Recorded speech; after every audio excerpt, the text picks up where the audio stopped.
Hello friends, मैं हूं अजीज। आप देख रहे हैं मूवी स्टॉक चैनल, जिस पर आज मैं बात करने वाला हूं मिस मार्वल की सीरीज के पोस्ट क्रेडिट सीन और हाँ, इसमें दिखाए गए बाकी और दूसरे एमसीयू के रेफरेंस के बारे में, जिसके हर एक वीक में रिलीज हुए एपिसोड्स के बारे में मैंने बिल्कुल भी बात नहीं की है, क्योंकि मेरी नजर में ये शो उतना भी ज्यादा डीप डाउन ब्रेक डाउन कर बनाने जैसा नहीं था, जिसकी वो सारी की सारी एमसीयू की कनेक्टिविटी की डिटेल अब मैं इस वीडियो में आपको पूरी तरीके से एक्सप्लेन कर आपको कहीं ना कहीं राहत देने का ही काम करूंगा। और हाँ, बात रही इसके पोस्ट क्रेडिट सीन की, तो उस पर भी बात करना तो बनता ही है, जिसे लेकर आप लोग डेफिनेटली कंफ्यूज ही रहेंगे। इट मींस कि अब ये वीडियो पूरी तरीके से स्पॉइलर से भरी हुई है, जो वार्निंग मैं अब आपको दे चुका हूँ। बाकी मर्जी आपकी कि आपको वीडियो आगे कंटिन्यू करना भी है या नहीं, क्योंकि अब इससे पहले हर बार की तरह बनती है मेरी छोटी सी रिक्वेस्ट, जो की है इस चैनल को सब्सक्राइब, वीडियो को लाइक और शेयर करने की।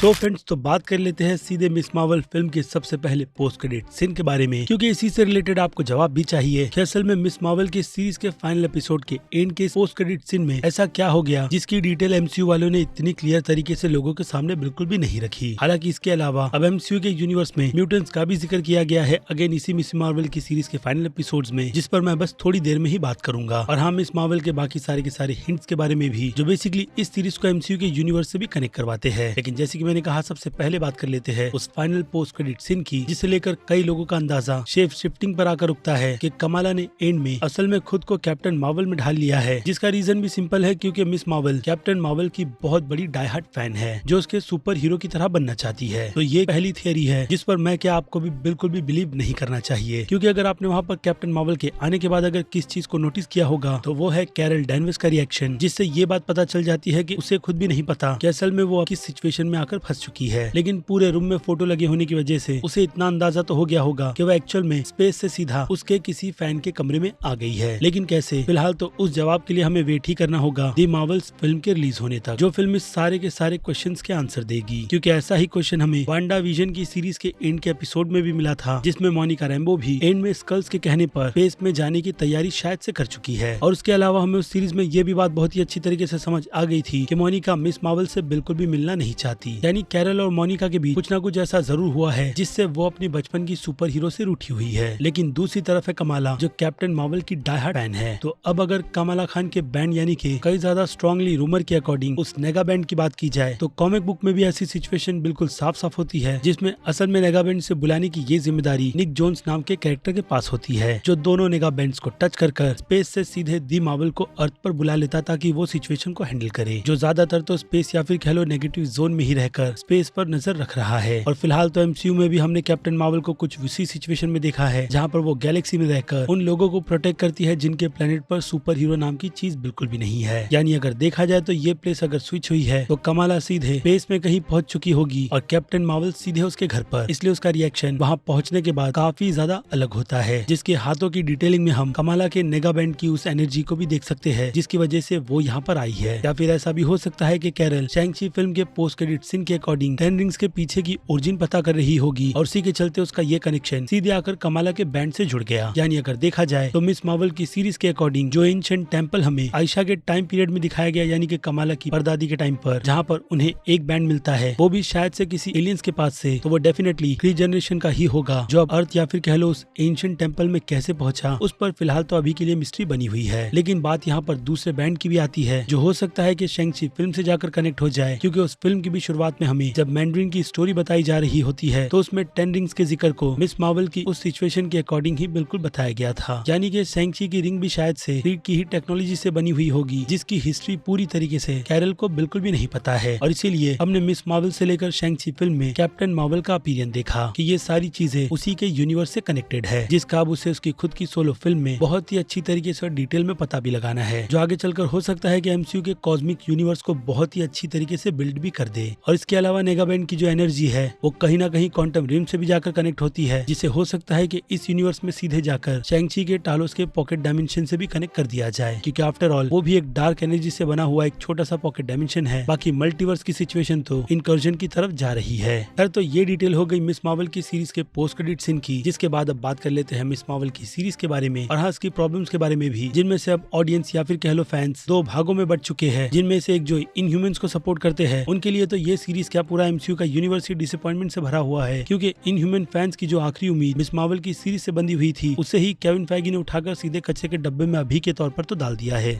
इस कंफर्मेशन के हिसाब से कि असल में कमाला इनह्यूमंस नहीं बल्कि एमसीयू के यूनिवर्स की पहली म्यूटेंट है, जिनकी पावर्स को एक्टिवेट करने के लिए किसी तरीके का बूम चाहिए, तब जाकर वो लोग पूरी तरीके से म्यूटेंट में कन्वर्ट हो जाते हैं, यानी पावर्स के साथ जन्मे हुए सुपर हीरोज। जो रीजन मुझे मेरी नजर के हिसाब से तो बहुत ही ज्यादा परफेक्ट लगता है, क्योंकि अगर कॉमिक बुक की इनह्यूमंस की डिटेल्स की बात करें, यानी कि उनकी ओरिजिन की, तो उन्हें किसी सेलेस्टियल या फिर कह लो एलियन ने एक्सपेरिमेंट कर बनाया था, जिसके बाद जाकर उनकी इनह्यूमंस की नस्ल मार्वल की कॉमिक बुक में फलने फूलने लगी थी। और उसी आइडिया को पिक कर केविन फेगी ने भी इस पूरे के पूरे यूनिवर्स को बिल्ड करने की प्लानिंग कर ली थी, वो भी इनह्यूमंस की पूरी फिल्म के साथ, जिस फिल्म को थैंक गॉड फॉक्स की डील के बाद पूरी तरीके से उठाकर कचरे के डब्बे में डाल दिया गया, क्योंकि इनह्यूमन फॉक्स की डील के पहले एमसीयू के यूनिवर्स में आने वाले म्यूटेंट्स ही थे, जिनकी स्टोरी और पूरी के पूरे प्लॉट को अगेन कहूंगा एमसीयू ने अपने हिसाब से बिल्ड कर रख लिया था। लेकिन डील होने के बाद जब पूरे के पूरे म्यूटेंट्स एमसीयू के यूनिवर्स में आ रहे हैं, तो ऐसे में इनह्यूमंस का कॉन्सेप्ट मुझे नहीं लगता है कि एमसीयू के यूनिवर्स में एग्जिस्ट करना चाहिए, क्योंकि जैसे कि मैंने आपको ओरिजिन की छोटी सी डिटेल्स के हिसाब से ये बात समझा दी है कि इनह्यूमंस भी पावर के मामले में म्यूटेंट्स ही माने जाते हैं। इसलिए शायद जो मिस मार्वल की सीरीज में एक जो काफी बड़ा डिसीजन लिया गया है, वो मेरी नजर में इन्हीं थियरीज के अकॉर्डिंग बिल्कुल परफेक्ट बैठ रहा है कि केविन फेगी म्यूटेंट्स को लेकर बिल्कुल सही राह पर जा रहे हैं, जिससे ये भी एक बात साफ हो जाती है कि आगे चलकर इनह्यूमंस के जो भी कैरेक्टर्स हम एमसीयू के यूनिवर्स में देखेंगे, असल में वो इनह्यूमंस नहीं बल्कि म्यूटेंट रहेंगे। बाकी मल्टीवर्स के कॉन्सेप्ट में हो सकता है कि इनह्यूमंस के कैरेक्टर को जगह दे दी जाए, जैसे हमने doctor strange in the multiverse of madness film में देखी। लेकिन एमसीयू की मेन टाइमलाइन में फिलहाल तो ऐसी कोई भी सिचुएशन नहीं है। यानी अब अगर देखा जाए तो मेरी थियरी के अकॉर्डिंग एमसीयू के यूनिवर्स में जितने भी म्यूटेंट्स हैं, वो अभी पूरी तरीके से एक्टिवेट नहीं हुए हैं, और चार्ल्स जेवियर का हो सकता है कि यूनिवर्स इतना भी ज्यादा बड़ा नहीं है, यानी कि उनकी सोसाइटी दुनिया से बहुत ही ज्यादा छुप कर रहना पसंद करती है। लेकिन अवेंजर्स एंड गेम फिल्म के बाद चीजें पूरी तरीके से बदल चुकी है, जिनका इम्पैक्ट अब हो सकता है कि म्यूटेंट्स पर भी पड़ेगा। इसलिए केविन फेगी की कंफर्मेशन के अकॉर्डिंग फेज 4 इतना ज्यादा बड़ा होता चला गया है। और उसके बाद अब बात करें दूसरे लोगों यानी कि एक्समैन के फैंस के बारे में, तो केविन फेगी के इस डिसीजन से खुश नहीं है कि मिस मार्वल को इनह्यूमन से हटाकर म्यूटेंट की कैटेगरी में डाल दिया गया है, क्योंकि उनके अकॉर्डिंग अगर एमसीयू के यूनिवर्स में म्यूटेंट्स को इंट्रोड्यूस करवाना है, तो वो चार्ल्स जेवियर की फैमिली ही रहेगी, बाकी और दूसरे कोई भी कैरेक्टर नहीं, जो कि मुझे लगता है कि गलत है, जिसकी एक्सप्लेनेशन मैं आपको पहले ही प्रोवाइड कर चुका हूँ। और इसमें अगर और कुछ ऐड करूँ तो हर चीज के लिए पेशेंस चाहिए, क्योंकि कॉमिक से उठाकर जो लाइव एडेप्टेशन का ट्रीटमेंट दिया जा रहा है वो काफी ज्यादा ब्रॉड और हाँ बहुत ज्यादा बड़ा भी है, जिसमें कई सारी स्टोरी लाइन को एक ही टाइमलाइन में रखकर मैनेज करना बहुत ही ज्यादा टफ भी है। इसलिए अब तक फैंटास्टिक 4 के भी यूनिवर्स को फैंस के सामने पूरी तरीके से अनाउंसमेंट के बाद भी प्रेजेंट नहीं किया गया, और न ही ब्लेड के डार्क यूनिवर्स को भी, क्योंकि उन सब की स्टोरी लाइन को बिल्ड करने में अच्छा खासा टाइम लगता है। और इसके अलावा बात करें जिन के कॉन्सेप्ट की, यानी कि वही सीरीज में इंट्रोड्यूस किए गए क्लैंटेस्टाइन और उनके न्यू डायमेंशन की, तो डेफिनेटली उसकी भी डिटेल हमें आने वाली दी मार्वल्स फिल्म में एक्सप्लेन की जाएगी, क्योंकि आफ्टर ऑल न्यू डायमेंशन भी काफी ज्यादा खतरनाक है, जिससे कमाला का बैंड और पावर्स जुड़े हुए हैं। और इसके बावजूद भी वो एमसीयू के यूनिवर्स में ब्रूनो के अकॉर्डिंग फिलहाल तो म्यूटेंट कहलाई जा रही है। और अब अगर आपके दिमाग में ये म्यूटेंट की सिचुएशन बिल्कुल भी नहीं घुस रही है और ये चीजें बस आपको बेमतलब की लगती है, तो उसका भी जवाब हमें 60th एपिसोड में दिया गया था, वो भी उसी सिचुएशन में जब ब्रूनो कमाला को म्यूटेंट होने की कंफर्मेशन देता है। तो उसके बैकग्राउंड में हम एक्समैन 87 के बीजीएम को भी सुन सकते हैं, जो कि क्लासिक एक्समैन की थीम है। और ऐसी ही थीम हमने चार्ल्स जेवियर की एंट्री पर भी सुनी थी, of course multiverse of madness film के अंदर, जिससे मेरी उम्मीद तो उस आने वाले एक्समैन के एनिमेटेड शो को लेकर और भी काफी ज्यादा बढ़ चुकी है, क्योंकि अब इससे यही कंक्लूजन निकलता है कि केविन फेगी एक्समैन के यूनिवर्स को उसी 2D एक्समैन के शो से कनेक्ट करने वाले हैं। लेकिन 2D को लाइव एक्शन में कन्वर्ट कैसे किया जाएगा, वो एक बहुत बड़ा क्वेश्चन रहेगा, क्योंकि अगर ऐसा होता है तो अगेन मल्टीवर्स ऑफ मैडनेस की दुनिया के अकॉर्डिंग वो पूरा एक अलग ही यूनिवर्स रहेगा। लेकिन कंफर्म हो चुका है कि एक्समैन आ रहे हैं, जिसके बस आगे और कितने हिंट और ऑफिशियल अनाउंसमेंट की जाती है उसी का वेट करना है। यानी कि अब वक्त है इस वीडियो को यहीं पर खत्म करने का। बाकी मैं हूँ अजीज, आप देख रहे हैं मूवी स्टॉक चैनल, जिसे अगर आपने अभी तक सब्सक्राइब नहीं किया है तो सब्सक्राइब कर लीजिए और बगल में बने हुए इस बेल आइकन के साथ साथ नोटिफिकेशन को भी ऑल पर क्लिक कर दीजिएगा, ताकि मैं इस चैनल पर जब भी कोई नई वीडियो अपलोड करूँ आपको उसकी नोटिफिकेशन सबसे पहले मिले। बाकी अब मैं मिलता हूँ जल्दी आपसे दूसरी किसी वीडियो में किसी और फिल्म या फिर किसी और सीरीज के टॉपिक पर बात करते हुए। तब तक के लिए आप मेरे चैनल के बाकी दूसरे वीडियोस को भी एंजॉय कीजिए। Till then